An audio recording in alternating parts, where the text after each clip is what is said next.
Now is the winter of our discontent, made glorious summer by this son of York, and all the clouds that lowered upon our house, deep in the bosom of the ocean buried.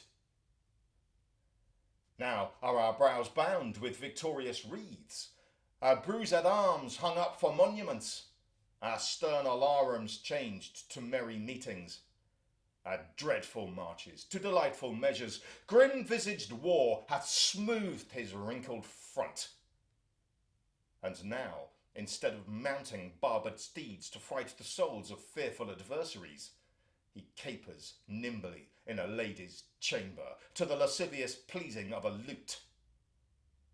But I that am not shaped for sportive tricks, nor made to court an amorous looking-glass, I that am rudely stamped, and want love's majesty to strut before a wanton ambling nymph, I that am curtailed of this fair proportion, cheated of feature by dissembling nature, deformed, unfinished, sent before my time into this breathing world scarce half made up, and that so lamely and unfashionable that dogs bark at me as I halt by them.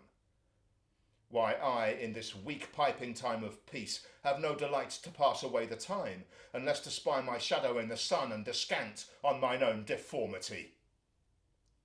And therefore, since I cannot prove a lover to entertain these fair, well-spoken days, I am determined to prove a villain, and to hate the idle pleasures of these days.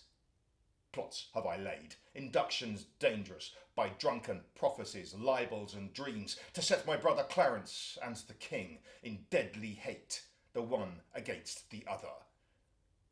And if King Edward be as just and true as I am subtle, false, and treacherous, then this day shall Clarence closely be mewed up about a prophecy which says that G of Edward's heirs the murderer shall be. Dive thoughts down to my soul.